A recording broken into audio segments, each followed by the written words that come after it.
today I will be discussing sociopaths and teaching you about that. I got the idea by watching Shane Dawson. He's a YouTuber, and he did the series about Jake Paul, and he kind of like discussed sociopaths. And I never really heard the word before. I heard the word psychopaths, but not sociopaths, so I was like, that's really interesting. So today I'm going to be discussing information about sociopaths, compare and contrast between psychopaths and sociopaths, and typical stereotypes between sociopaths.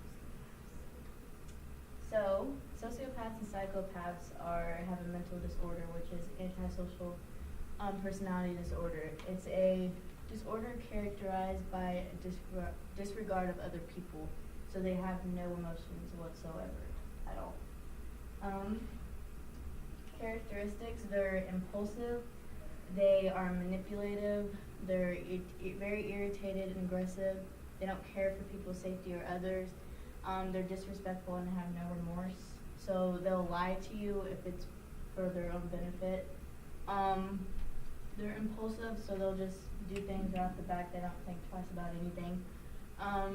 Irritated, they may get into many fights and don't care about safety. They'll run red lights or speed with you in the car, and they don't care if they're gonna die, or if there's a plane crash or something, they wouldn't care if they were dying. They'll just sit there and lack remorse, so they really don't care if a dog died or something. Usually that would make us really sad, but to them, they just don't feel it. And disrespectful. Okay, so statistics about sociopaths. 1 out of 25 Americans are sociopaths, and 70% of them come from fatherless homes, and 15 to 20% of prison inmates show signs of sociopathic tendencies, according to Eyes of a Sociopath. So now that I've discussed information about sociopaths, I'm now going to talk about the differences and what they're like between a sociopath and a psychopath.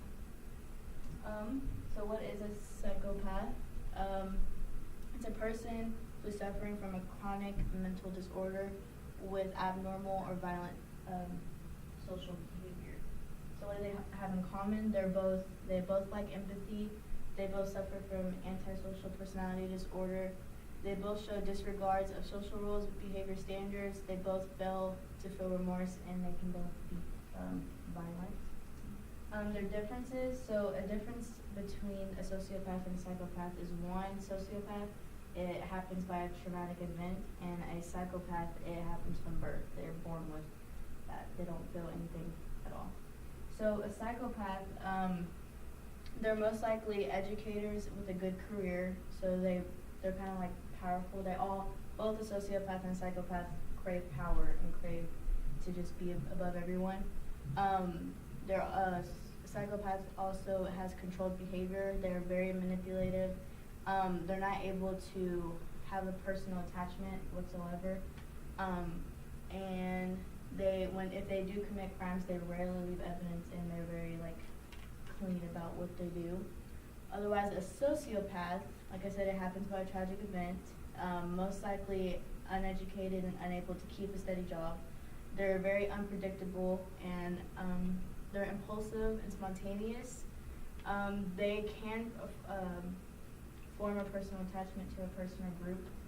And when they commit crimes, they like to chase, so they're the ones that leave clues everywhere and really creepy and stuff. So now that I've discussed the differences, I'm going to discuss the stereotypes and the reality of a sociopath.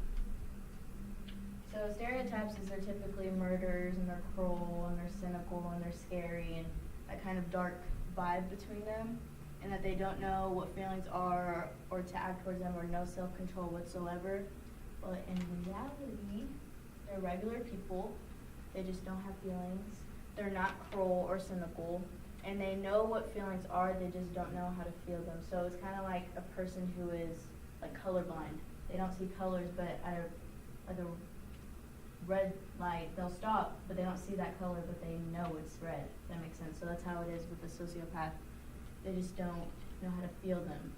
And they are very self-controlled and stuff like that, but it just takes some time to gain that kind of control over themselves. And now sociopaths, and when you watch Criminal Minds, you know what they're talking about. Thank you. Yep.